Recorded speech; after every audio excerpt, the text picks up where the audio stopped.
नमस्कार, मैं हूं शारदा जायसवाल और आप देख रहे हैं 24 न्यूज की खास पेशकश मेहता बनाम जैन। जी हां, महाराष्ट्र विधानसभा चुनाव से पहले एक बार फिर मीरा भाईंदर की 145 विधानसभा सीट से विधायक गीता जैन और पूर्व विधायक नरेंद्र मेहता ने एक दूसरे के खिलाफ मोर्चा खोल दिया है।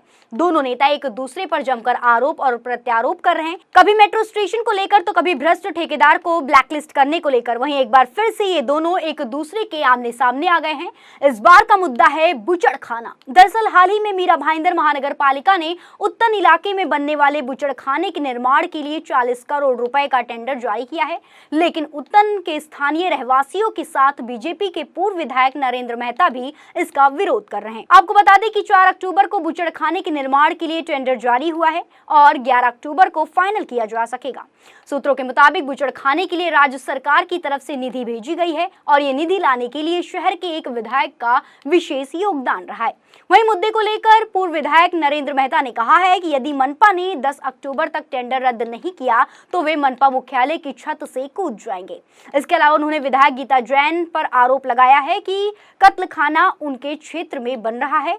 ऐसे में ये कैसे हो सकता है कि उनकी सहमति के बिना इसका निर्माण हो रहा है। बीजेपी नेता ने कहा कि एक तरफ तो विधायक बुचड़खाने का विरोध करती है, दूसरी तरफ निर्माण को सहमति देती है। ऐसे में साफ नजर आ रहा है कि विधायक गीता जैन के खाने और दिखाने के दांत अलग अलग हैं। आइए सुनाते हैं क्या कुछ कहना है नरेंद्र मेहता का। साथियों, आखिर वही हुआ जिस बात का डर था। मीरा भाईंदर शहर के अंदर उत्तम क्षेत्र के अंदर कत्ल खाना खोला जा रहा है। 4 तारीख को म्युनिसिपल कॉर्पोरेशन ने टेंडर निकाला है। 10 तारीख आखिरी डेट है वो टेंडर भरने की।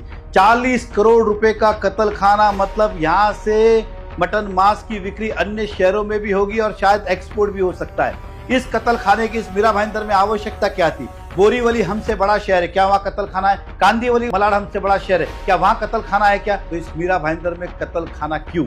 मैं विधायक हमारे गीता जैन जी से कहना चाहता हूं, तुरंत इस कत्ल खाने को आप आज के आज रद्द करें, अन्यथा वो दिन दूर नहीं, मीरा भाईंदर वाले आपके घर तक आ जाएंगे।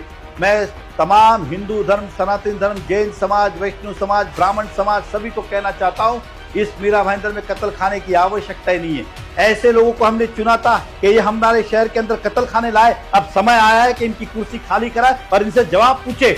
मैं इसलिए नहीं कह रहा हूं कि राजनीतिक क्षेत्र के अंदर हूं, मैं कर्म से और धर्म से जैन हूं और मेरा जैन समाज के नाते मेरा फर्ज बनता है कि मैं इन सभी आस्थाओं का पालन करूं। हमने खाने पे कभी विरोध नहीं किया, जो चल रहा है उसका कभी हमने विरोध नहीं किया है, लेकिन जिस शहर के अंदर हजारों पशु पक्षी रोज कटेंगे वहां पे पर्यावरण की दृष्टिकोण से वो उचित नहीं है। उनकी जितनी चीख निकलेगी उतनी नेगेटिव एनर्जी शहर के अंदर फैलेगी। इसलिए कत्ल खाना इस शहर के अंदर ना हो, ऐसा हमारा सभी का विचार है। क्योंकि इस शहर के अंदर बड़े बड़े महान मंदिर है, एक तरफ जैन बावन जिनालय है, एक तरफ इस्कॉन टेम्पल है, धारावी मंदिर है, कई सारे ऐसे पवित्र स्थल है।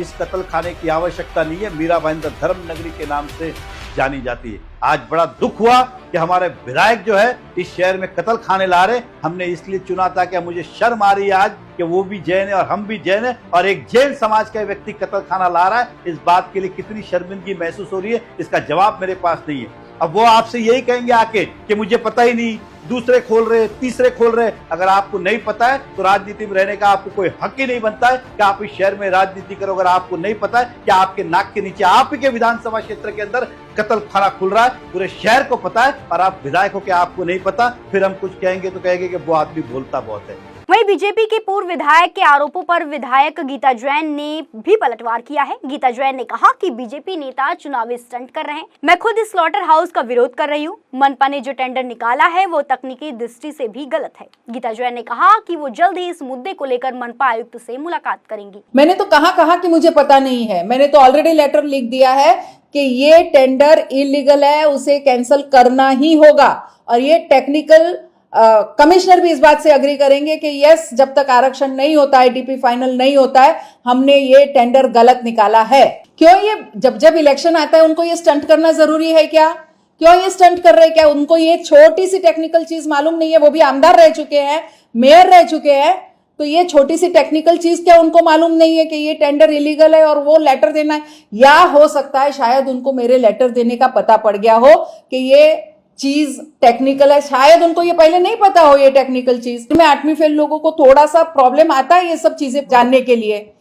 तो ये टेक्निकल चीज है, ये टेंडर बिल्कुल कैंसिल होके रहेगा और ऐसा स्टंट इलेक्शन के समय करना ऐसे लोगों की आदतें होती है।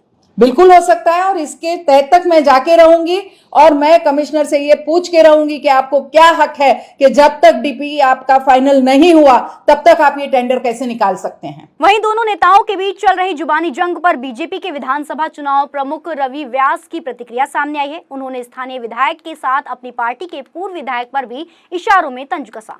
उन्होंने कहा, इन दोनों की गलत नीतियों और सियासत का शिकार मीरा भाईंदर शहर के लोग हो रहे हैं। इसके अलावा बीजेपी नेता रवि व्यास ने सीएम एकनाथ शिंदे और डिप्टी सीएम के साथ साथ मनपा आयुक्त को पत्र लिखकर उत्तन में बूचड़खाना नहीं बनाने की मांग की है। बीजेपी नेता ने पत्र में लिखा कि स्लॉटर हाउस बनाने से वहां रहने वाले हिंदू परिवारों को परेशानियों का सामना करना पड़ेगा, लिहाजा इसे रद्द किया जाए। आपको बता दें कि स्थानीय विधायक गीता जैन और बीजेपी नेता नरेंद्र मेहता के बीच की अदावत साल 2029 विधानसभा चुनाव से शुरू हुई थी, जब गीता जैन ने बीजेपी में बगावत करते हुए न सिर्फ नरेंद्र मेहता के खिलाफ चुनाव लड़ा बल्कि बड़े अंतर से पराजित किया था। तब से ही दोनों नेता एक दूसरे पर हमला करने का मौका नहीं छोड़ते हैं। वहीं एक बार फिर चुनाव को लेकर दोनों के बीच तलवारें खींच चुकी है। यदि बीजेपी नरेंद्र मेहता को टिकट देती है तो एक बार फिर से ये दोनों नेता आमने सामने होंगे। वहीं तीसरे पक्ष ने दोनों पर भ्रष्टाचार में लिप्त होने का आरोप लगाया है। दरअसल तीसरे पक्ष का कहना है कि नरेंद्र मेहता ने कुछ दिनों पहले ही गीता जैन को चुनौती दी थी कि यदि वो 22 करोड़ के रोड घोटाला मामले में ठेकेदार जय कुमार को ब्लैकलिस्ट करवा देती है तो नरेंद्र मेहता चुनाव नहीं लड़ेंगे। वहीं अब छत से कूदने की चुनौती को भी गीता जैन स्वीकार नहीं कर रही हैं। मेहता की चेतावनी के बाद वो तत्काल टेंडर रद्द करने की कोशिश में जुट गई हैं। ये दोनों मामले ये बताते हैं कि दोनों नेताओं के बीच साठगांठ और ये दोनों भ्रष्ट सिक्के के दो पहलू हैं। वैसे देखा जाए तो नरेंद्र मेहता पिछले चुनाव में गीता जैन से हार गए थे। वहीं इस साल गीता जैन को लेकर भी लोगों में काफी गुस्सा देखने को मिल रहा है। दोनों नेताओं की छवि में गिरावट आई है। ऐसे में बीजेपी यदि किसी और को मौका देने के बारे में सोचती है तो सबसे बड़े दावेदार युवा नेता रवि व्यास हैं। पिछले कुछ सालों में रवि व्यास ने न सिर्फ जमीनी स्तर पर काम किया है बल्कि लोगों के बीच पहुंच और पकड़ भी बनाई